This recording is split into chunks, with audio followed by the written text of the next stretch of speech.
The podcast, which you are about to listen to, is an account of the tragedy which befell a group of 3 library staff members, tasked with picking films for each other to view.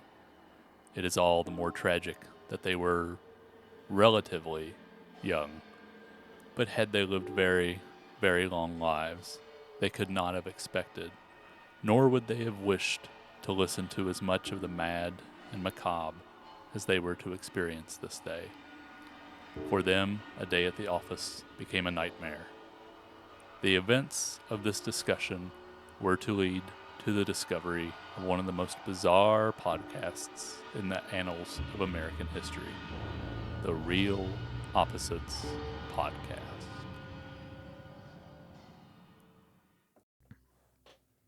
Hey everyone, and welcome back to The Real Opposites. I'm Aaron, I'm Josh. I'm Toby. and we are back to discuss Josh's pick, Deer Hunter, from what year? 1978. Mm-hmm. Okay.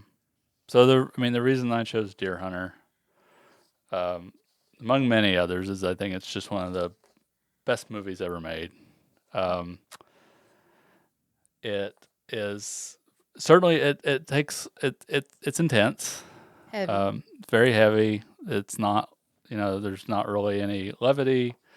And it's like it's from my favorite era of film in the 70s. Mm-hmm. And you also just understand that this was in 78, so this was one of the first movies about Vietnam Mm-hmm. that was starting to come out. It's so You- fresh. For a solid 10 years, there was probably through Platoon, Full Metal Jacket in 86, 87, there was just a lot of Vietnam movies. Yeah. Pretty much every major director tackled them. Coppola, De Palma. Yeah, so it's like the kind of the start of the Vietnam movie craze, which is a weird thing to say. Right. And I think, outside of Apocalypse Now, it wasn't. So the great thing about a lot of those movies is that they took different points of view. Mhm. Mm-hmm. It's like Apocalypse Now, for instance, is takes an almost otherworldly, godlike view of the Mm-hmm. of war in general. It could be about anywhere. That could be about World War I, but it is just about Vietnam. Mm-hmm. Right. Takes place at Vietnam. Platoon is very on the ground level, like you're seeing everything through the eyes of the troops. And I think Deer Hunter hits emotionally more than any of them because, you spend so much time with the group of friends Mm-hmm. Mm-hmm. for the first hour or so of the movie, just throughout their day. Right. So you really get to know them. You get to see and if the movie had stopped there, it'd be a great little movie of Right. a picture of this Steel working mill town working class life. town, which was actually shot. A lot of the stuff was shot in Weirton, Yeah. West Virginia. Oh, cool. Cool. A lot of the large establishing shots, Mhm. there's that same shot of the house, and then you see the steel mill Mm-hmm. in the background. That's Weirton. So a lot of the Okay. establishing shots are actually filmed in West Virginia, which is neat. I didn't know that. That's really cool. And so I just think, and then you have this really sharp cut to Vietnam and the way he distills Vietnam into this short segment. Yeah. Really, the most as intense as it could possibly be, and I was surprised by how little of the experience of being in Yeah. the war was. Yeah. I mean, it was Yeah. impactful and it was horrific. But it was so short. And Yeah. I think though that was really a beautiful choice because really, I mean, the time that a person is at war is it's like a blip in the grand scheme of your life. Yeah. But it changes everything forever for most people. Right. So that I think that was really brilliantly done where it's this was a span of moments, but it Yeah, and as far as the Yeah. filmmaking too is that, it distills everything that Mhm. Vietnam represented to the people that went over there into this short, Mm-hmm. I don't know, I think it's like maybe about a half-hour sequence where, you come upon Michael and In the village. then the village, and then you had the Russian roulette, and Michael and Steven escape down the river, and it's all just about the before and the after. Like those are the important things that really matter, and how, the Russian roulette, of course, like it distills just what war is, like down to just the most simple, so random. Like, Mm-hmm. I think you could be just walking along with your, with your troop, and then all of a sudden you're ambushed and you're dead. Everyone's Like dead. Yeah. So it really just distills the randomness of the violence and war very succinctly. Yeah. And like those Russian roulette scenes are really intense. They're Yeah. intense. And, Definitely intense. especially when they're like Mike comes up with his plan, and he's like, and they even show like, and I think that's like, you really get the range of how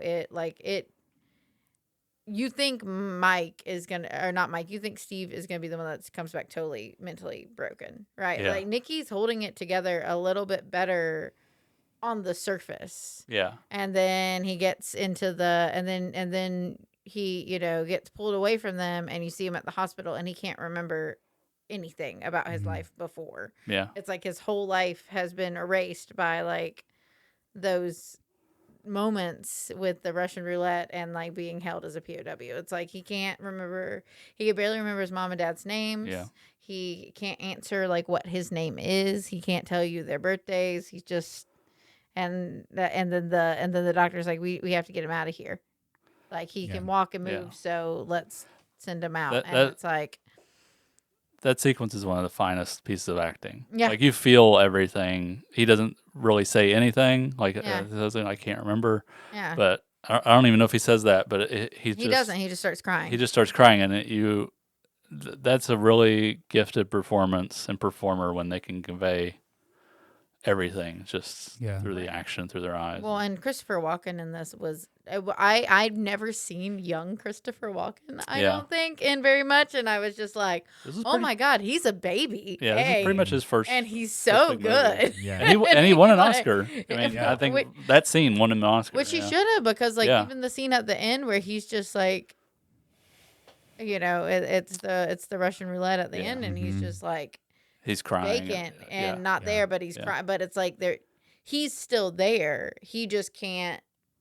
He's not driving the bus anymore. Like his trauma is driving the bus. This, let me say, I really loved this movie. I was not expecting to love it, because sometimes I have trouble with things that are this heavy. Not that I don't enjoy them, just that like, the sadness and the like can be overpowering for me in a way that's like, oh, this was fun, but I never want to watch it again. I think what keeps it from getting too morose is that first hour that you spend and it's fun. Just these guys, these guys that like to have a beer and have fun and run around naked in the streets. And they're young, and they're like they're young, like they're just guys in a small town. I think they're supposed to be like early 20s. None of them look like they're in their early 20s. No, they're not. But I mean, they all do such a good job of pulling off that like very free like energy and stuff, and like just little bits of, you get little instances of fear here or there where they're like, the three that know that they're going are like, are we coming back? There's like a cloud hanging over them a little bit. But I, like I said, I really thought like if one of them was going to break, because Steve was breaking in Vietnam, like he wasn't going to he wasn't going to make it without Mike. No. And then Nick seemed to be holding it together a little bit better, and so like I expected, I don't know, if I had been picking it out, I expected him to be the one that got hurt and Mike to be the one that broke, and it went off at the opposite direction. Or not Mike, and him to be the one that got hurt, Steve to be the one, or Steve, Nikki to be the one that got hurt, and Steve to be the one that broke. And then Mike obviously does not come back the same person. He obviously doesn't come back unscathed or anything like that. It's just he was.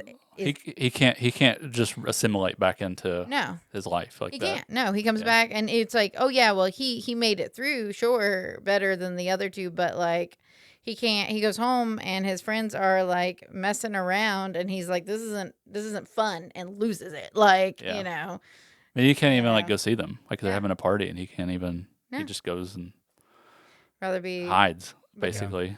because how do you do that? Like Yeah. you know, I think So. Aaron, yeah. What did what you did you think? think? Sorry, Yeah. we've been Sorry, talking. we you're got fine, excited. fine. What do you think? so. I mean, it's a long movie.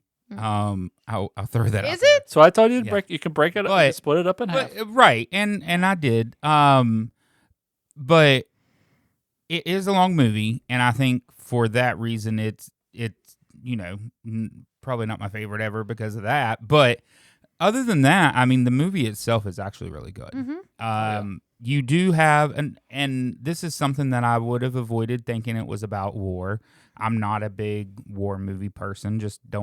I don't get into it. I mean, it is about war, but It in a is, different but way. the thing is it's not about the war itself. It's Right. about the people and the way they're affected. Mhm. Yeah. And I think, you do have that first hour that is just about them, and you really get to learn who they are and how they are before they go to war. And then you have the, what I'd say, hour after ish. Yeah. Yeah. I Um, mean, it's kind of clearly almost a very clear 3-act structure. Yeah. Mhm. Yeah. The middle's And- a little bit shorter, but yeah. Right. And so you have the aftermath and just how they're affected. And I don't know. I thought it was well done. Mhm. Very well done. I was excited about like Christopher Walken being in it. I don't know that I've seen him young either. Mhm. He did amazing.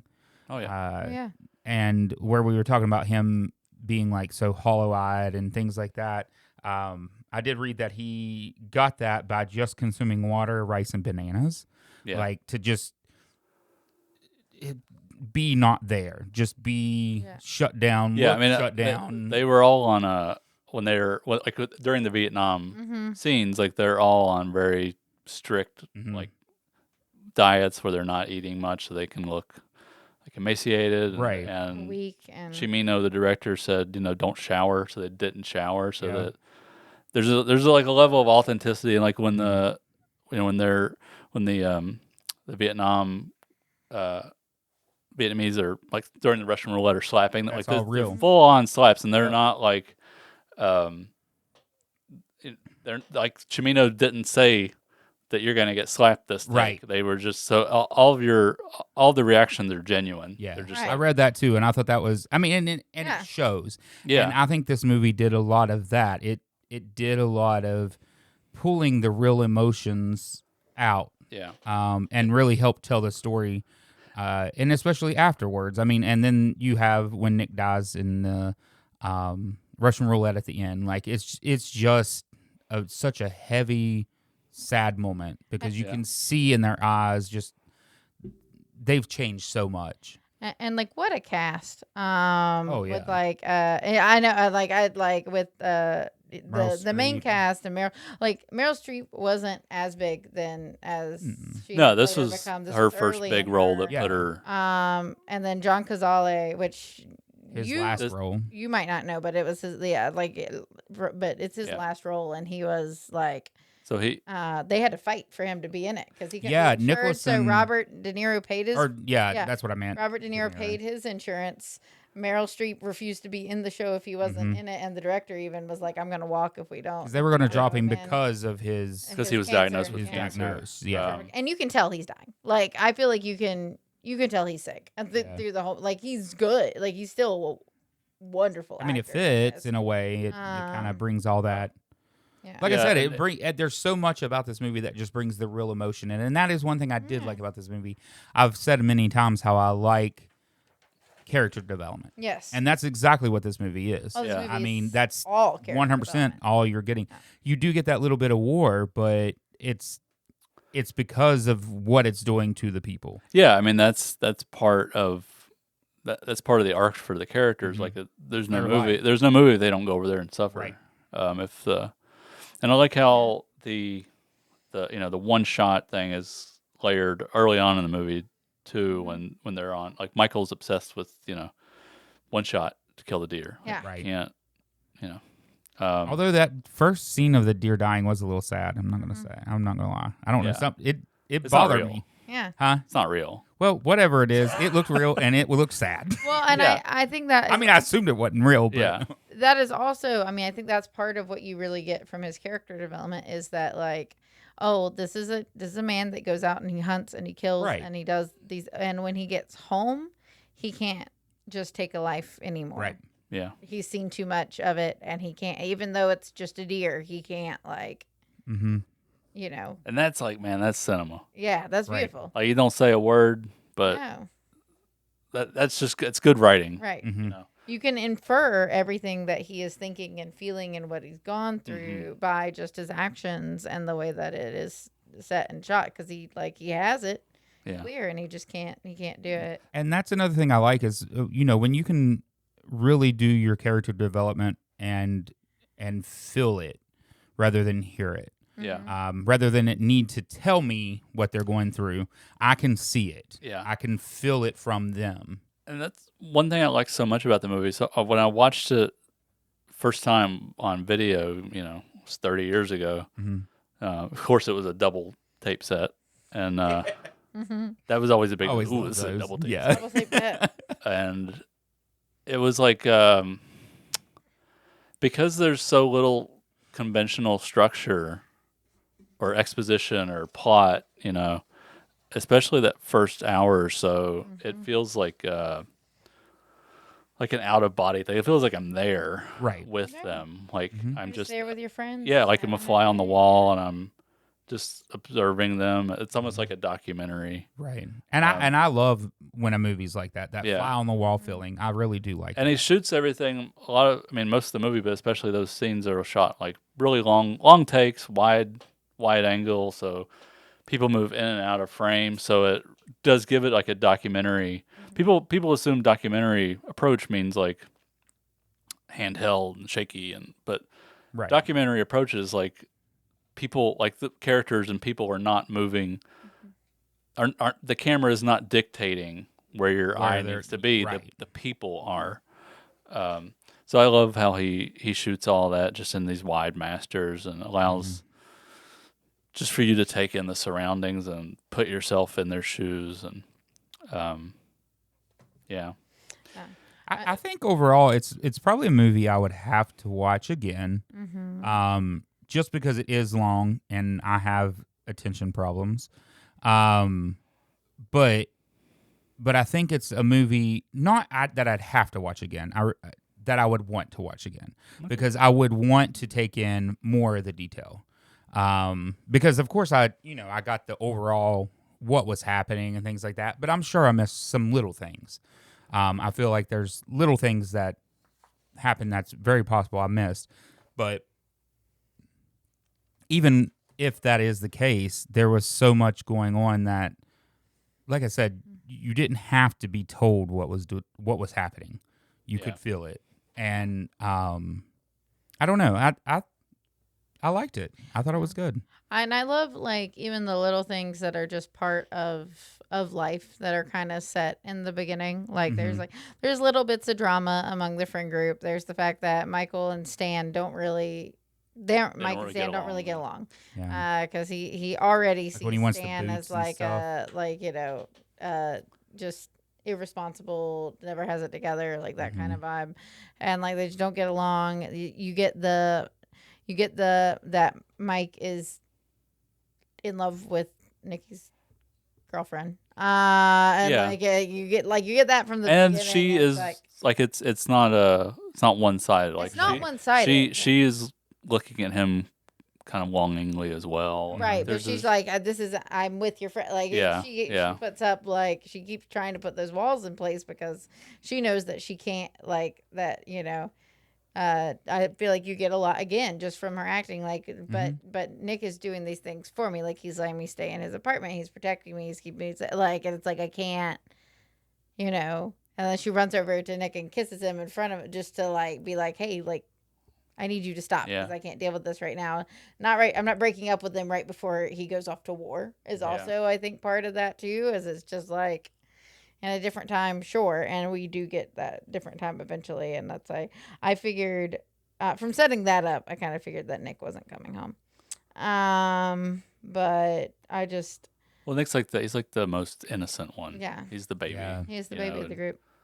Michael's definitely the dad. Yeah. He's kind of got it more together and has some level of like a code Yeah. that he lives Mhm. by. The other ones are just kind of, they're boys. They're learning. Yeah. Right. Yeah, they're just Yeah. trying to have a good time, but they all lean on Michael. Yeah. As the And I know that Father De figure. Niro in the trivia of in general has always said like the hospital scene was, and I would have thought that the ending scene would maybe been the hardest one, but the hospital scene where he goes to visit Stephen Mhm. and he was like I had the hardest, like he was like, it's the most emotional scene I've done in my entire career. He was Yeah. like, I can't, like it was just hard, and it's like that would be hard because like that's real, like the idea like Stephen's like I don't fit, I can't go. And him just being like, you're going anyways, like holding the bed and just like keeps pushing him out. It's like, yeah, I mean, what do you do? Like, you left home 20 with a brand new wife, Right. who you had sex with for the first time the night before you went off to war.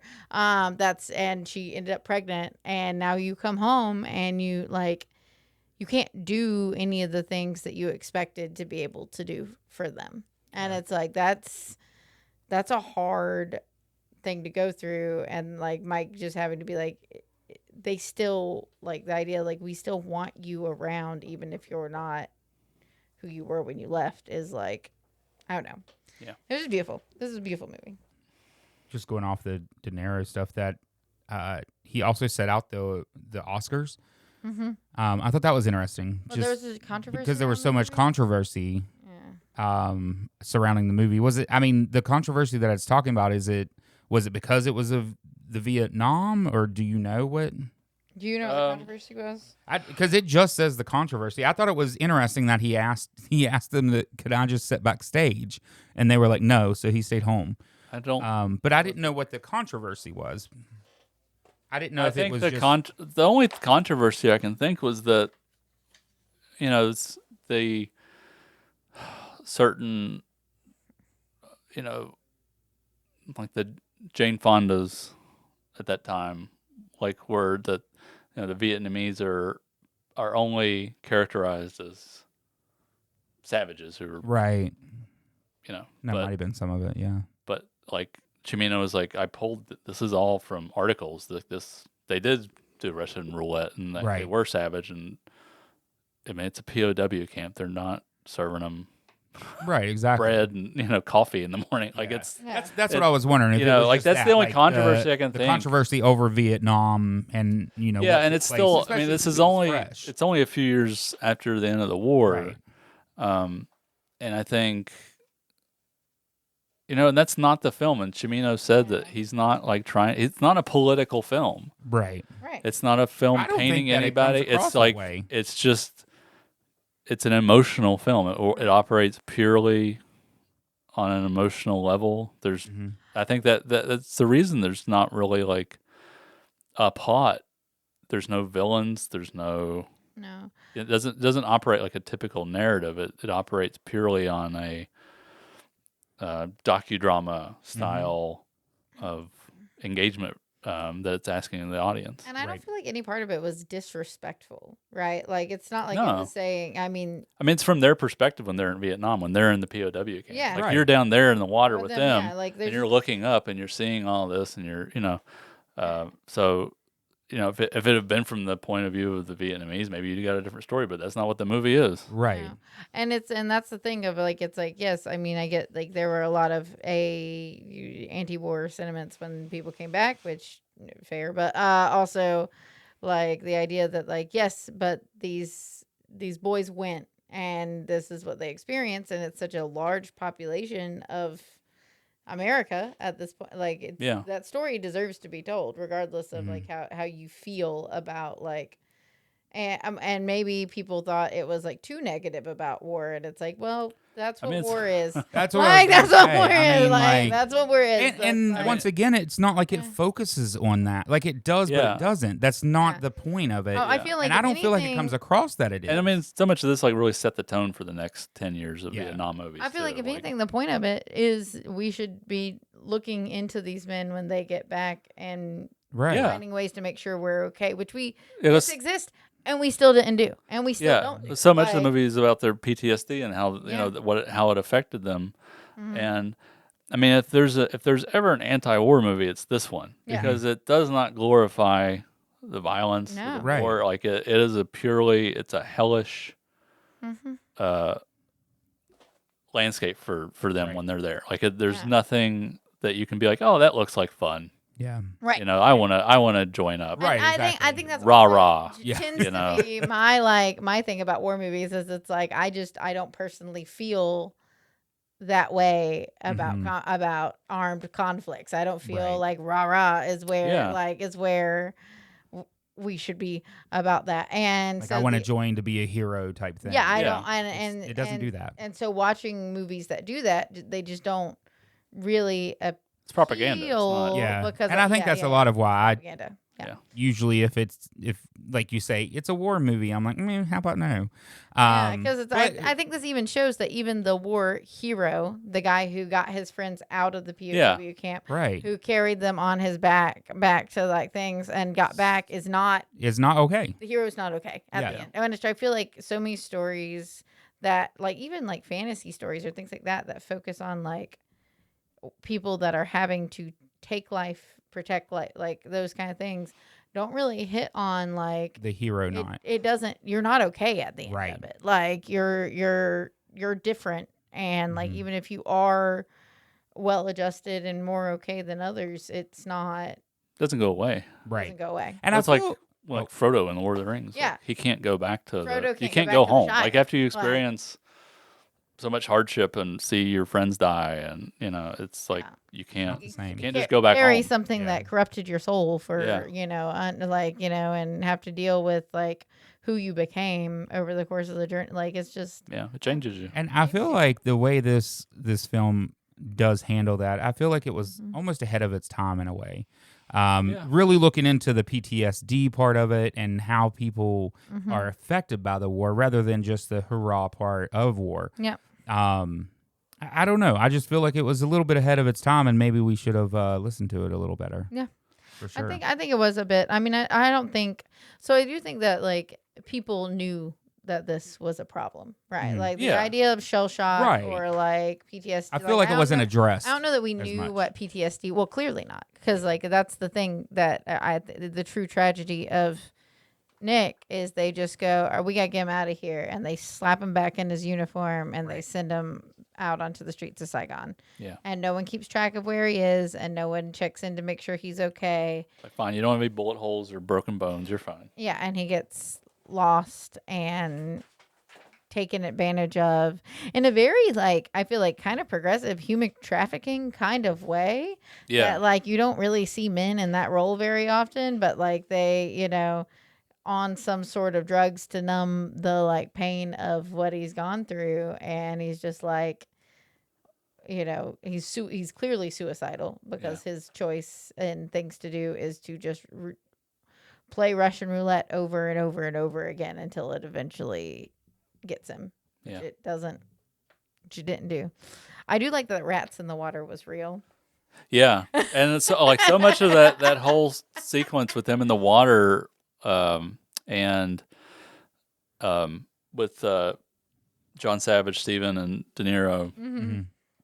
where they're being rescued and they're going down the river. That's them. Like they're Yeah. going down the river, and when they're on the helicopter starts tilting, and like there's a part where John Savage, Steven is.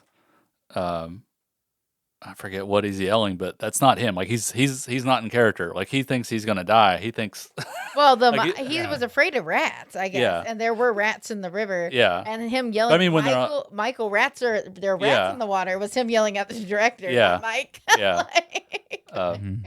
it's a similar thing when they're on Yeah. the helicopter too, and But yeah, so like that, all that feels real because I think a lot of it they Well, were and just It was. they were just scared. Yeah. And they dropped that 30 feet 15 times in 2 days or something. Yeah, Like, as yeah, they refilmed that shot over and over again. And it's like, But speaking of the Russian roulette, they did kind of do Russian roulette in the movie, like when they shot it. yeah. So the scene when Michael is going to Stanley, John Mhm. Cazale, Mm-hmm. and he's doing the Russian roulette, Mhm. and De Niro's like, he went up to Cimino and he said, "I really think I need a live round in the gun." And Michael's like, "What?" Yeah, that's crazy. And well, ask John, and John said, "Okay, Mm-hmm. but I have to check it that it's not that's not going to fire Right. every take we do." Mm-hmm. So every take they checked and they put a live round in there, and That's still crazy. Crazy. it's yeah. That's uh, wild. So I mean, like there's just like there's a level of Authenticity of this movie. That yeah, is like crazy. just Yeah. the that all the like I just buy it because Yeah. part of it is like because even that fear is kind of real. Right. Well, it makes Because there is a live round in that gun, Right. and if something goes off and he pulls the If trigger too something many goes times, wrong, yeah. Yeah, you're getting shot. you're getting shot in the Skips a head. beat In for the some head, reason, Yeah. right? yeah, And I mean, I think that's what I was saying with I mean, it's just such a great cast, and they bring such an authenticity to it. And with things like that, like that's crazy. I Yeah. could not imagine being like, I could probably pull this off better if there was a live round. Well, because Yeah. the reactions are real, right? Like, and I Right. think that's And that- this director was very big on that. yeah, clearly, you're probably 'cause he still was like taking a big huff, like, oh, thank We're- goodness Well, that didn't happen. The fear is still there because Yeah. you know Right. that, like There's a just live just like round. he would know in the like in the story. That's insane. We're yeah. literally putting you in a dirty river full of rats and mosquitoes. Right. Like, I just feel, yeah, like, yeah. And I read kind that of stuff is like Christopher Walken's also when they were doing the Russian roulette, he thought back to a time like his parents sent him to camp, a camp that he hated and he felt like excluded from and things like that to just really feel that like I don't know, the I fear and the not wanting to be there type thing. And I feel like he I don't know. I just thought he was so great in this movie. The I want to die. Yeah. That's so clear at the very end. And I Yeah. guess like the spitting in De Niro's face was real. And De Niro got so actually mad he almost walked yeah, off he didn't know the he was going to do production it. Yeah, because he didn't know he was going to do it. that's like that. What makes Cimino such a good kind of provocative director is he's constantly like prodding. Because you're directing this person to do this thing, but they don't know that you're going to do Right. this thing, and so I feel like there was like a lot of that going on, Mm-hmm. and it adds to the To get real reactions. the reaction to the kind of the spontaneity in their interactions. No. And this was, like I said, this was beautiful. I had such a good time. I loved watching this movie. I said I did not think I was going to like it. I was almost at like I'll put it on in the background because it's a war movie. No. I didn't.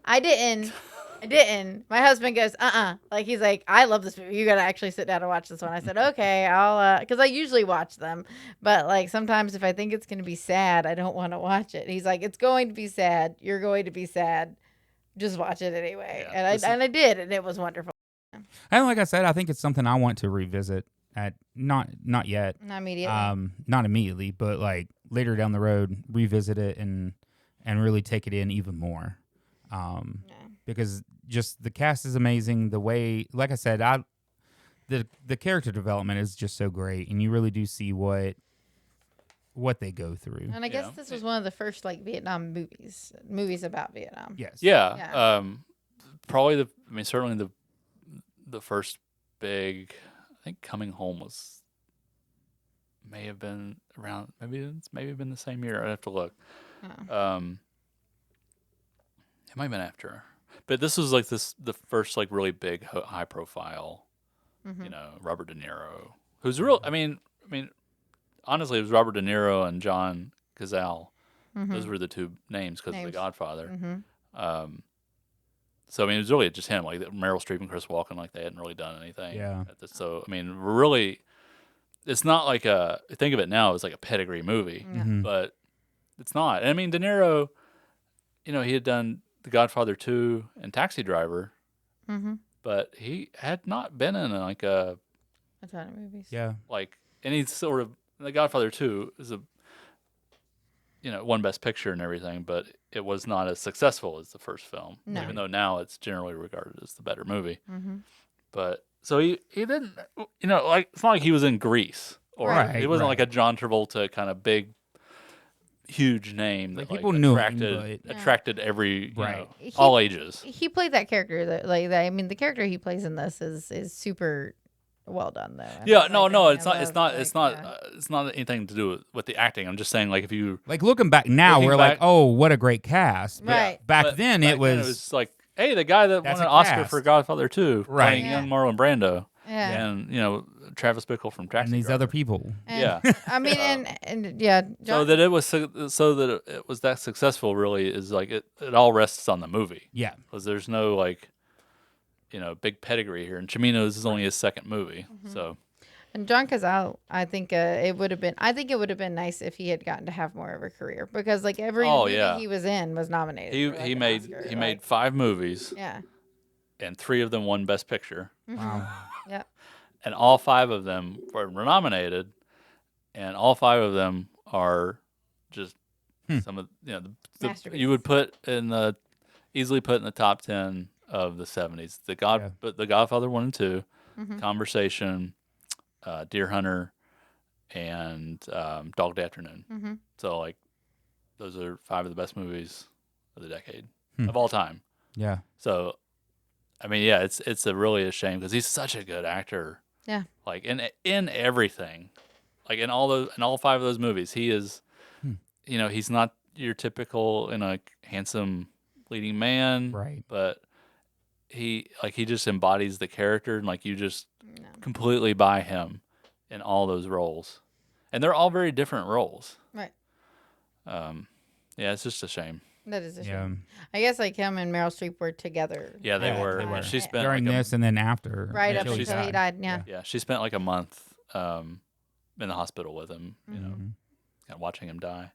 Like, I like that a lot of the parents in this movie were old like silent film actors, or black and white film actresses, like Shirley Stoller, who's Steven's overbearing mom that like proceeds to beat him with a paddle, like to drag him out of the bar. Like that opening, that was so, because I feel like that really sold. I'm gonna keep chit chatting, but really sold how young they were. Yeah, That Right. like she still feels comfortable showing up to him and a group of his friends and pulling him outside Just and beating him. spanking him in front of them. Like, you leave me alone with this girl. Like it was just like, what do I do? I just love how colorful all the characters are in Beautiful. that opening hour. Mm-hmm. But All right, yeah, I guess that kind of. that was lovely. Yeah. I think it was a good one. Thanks. 2 thumbs up. Yeah. 2 thumbs up. It was beautiful. Yeah. Yeah, so I guess that's Deer Hunter. Yeah. So yeah. Thanks for watching. that's- Yeah. I'm glad we did this one. Like I said, I mean it was a neat movie to see that was a different take on war, because like I said, every time anybody mentions war in a movie at all, I'm just so uninterested. I think most movies are anti-war to a certain degree. Sure. I feel like even in a lot of anti-war movies, there's still a glorification. Like Right. Black Hawk Down, for instance. It all takes place kind of in real time,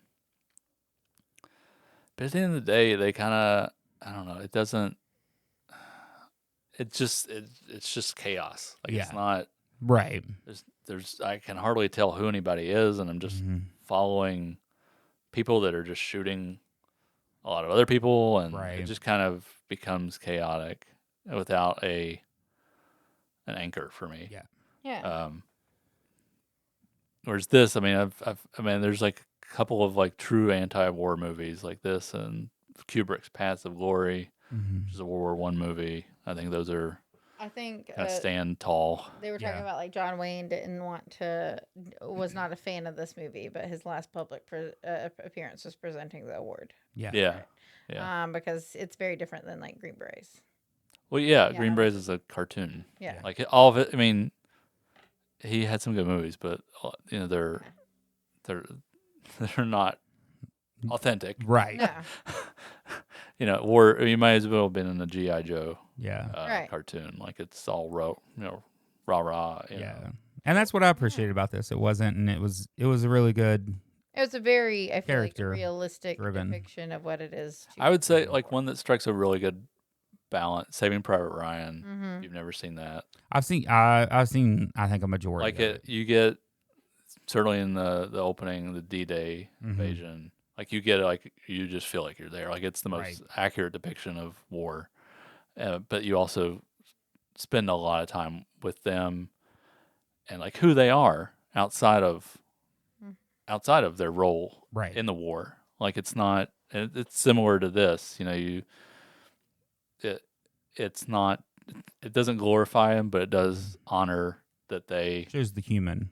Yeah, that they gave up their lives. Right. Mm-hmm. And there's a reason that movie ends with a very, very faded, almost black and white, and almost translucent American flag waving. Well, it's like this one ending with the God Bless America. Yeah. Yeah, it's like yeah, we do this, but what's the cost of all this? Right. Mm-hmm. Like, is it Worth it. Yeah. Worth it. Yeah. So, yeah. Okay. But yeah, it was a good pick. So thank you. Thanks for watching it. Yeah. So Very proud of you. Yeah. I'm proud of wanna you. say. Yeah, proud I'm of glad you. that you made it. I was really worried once, like, that you weren't going to make it through Yeah. it because it's long. Like you said, But it's it's good. one of those ones that are long and it's slow, but it's meant to be slow and it has reason to be slow. And that's the thing. That's my thing with a movie. If it has reason to be slow and it adds to the movie, then that's a good slow. This is slow because there are sometimes that they're just slow because they're horrible. But this one was good. This one was really good. I'm glad you liked it. Yeah. So that will be the wrap up on Deer Hunter. Mm-hmm. So then we need a choice from you for next episode. Yeah, switching gears totally into something much more lighthearted. It's definitely an and anti-war movie. way less, and way less like this. I just watched this for the first time, and I absolutely fell in love with it. I wanted a comfort movie, and we were flipping through channels, and this got put up, and this is so I would like to do The Birdcage. Mm-hmm. It's a film from 1996. Is that John Waters? No. What am I thinking of? Okay. Go ahead. The director is It's Mike Nichols. But the cast, it features Robin Williams and Nathan Lane as a gay couple who run a drag club called the Birdcage. Okay. And they're, just to give a little overview, their college age son comes home. He's getting married, and he wants them to pretend to be straight for wants them to. They wants them to pretend Gene to be Hackman's straight. like a very conservative senator. Yeah. Like, they're Okay. coming for dinner. They're coming for dinner, Oh. and so he wants his dad to pretend to be straight, and it gets increasingly ridiculous as it goes, and it is so funny. It's a comedy. It's so funny. Yep. It's so fun. It is so compassionate to the time. Robin Williams puts in an incredible performance. Nathan Lane does a great job. Hank Azaria plays their very aggressively flamboyant yeah. maid who Okay. is it's so good, and I think that you will There's no. I don't. If you don't like The Birdcage, I don't want to know you. yeah, I think that's about it. It is. If you don't find that movie funny, It is so fun. I think I was thinking of Pink Flamingos. Okay. Oh, that's very different movie. That's a Yeah, very but different movie. for some reason, I don't know if there's something about the covers of them that I gets know there's me- birds in the title. Yeah, it might be that, honestly. But for some reason, I do always get those two from. I mean, there's Because birds. I always think John Waters did Birdcage. There's drag. I mean, divine. That might be why. No, yeah, divine no, cat, yeah, I there's- mean, it's yeah. I don't know. Nobody's eating poo. I was Yeah. yeah. No one's seen. I mean, I've not seen that one either. So I was a little anxious about watching a movie about a gay couple from 1996, just because I wasn't sure how Yeah. compassionate it would be. But it is I think it's pretty it timeless, is really. fun Yeah. and it's timeless and it's Okay. good. I think I really loved it. I like so comedy. we're gonna watch the It's a Birdcage. great. It's not. I don't think it's very long. I don't remember. It's like I bet you it's under, not 3 it's hours. under 2 hours. It's Yeah. a normal length. Yeah, I can't imagine that would be 3 hours or anything like that. No, and it's No. it's a really great movie. Okay. You're in I think for you're a gonna- So do we have it? Do we Oh, have yeah. it on? Yeah, we have it on Okay. DVD. Yeah. Okay, cool. It's just under 2 hours. It's an hour 57, but Oh. it's funny. I mean, that's normal length. yeah, Yeah. it's Robin Williams. Like it's Right. fun. Like it. That's all I have to say about it. And I do like Robin Williams. Yeah, so Okay. All right. Well, I think that would be fun. I think that would, Change of pace. it's Yeah, a good departure. change of pace. It's a good departure. Yeah. Yeah. I think we might want this palate cleanser between this and what we're thinking of doing next. So yeah. And I mean, honestly, like I feel like the next episode in the past two, or this one and the past one, have been such different movies. Mm-hmm. With the Wonderful Wild Wild Whites of West Virginia, Yeah. and then Deer Hunter, and then Birdcage. Like that. Interesting 3 movies in a row. Mm-hmm. Well, there's a Yeah. reason we are the real opposite. That's true. That is true. Birdcage is fun though. I'm excited for you to see it. Okay. All right. So watch the Birdcage. We do have it here at the library. And I don't know if it's streaming anywhere or not, but regardless, we have it here. So that's all that matters. Yep. And watch that and join us again next episode when we'll discuss Toby's pick, Birdcage. But until then, I'm Aaron. I'm Josh. I'm Toby. And this has been The Real Opposites.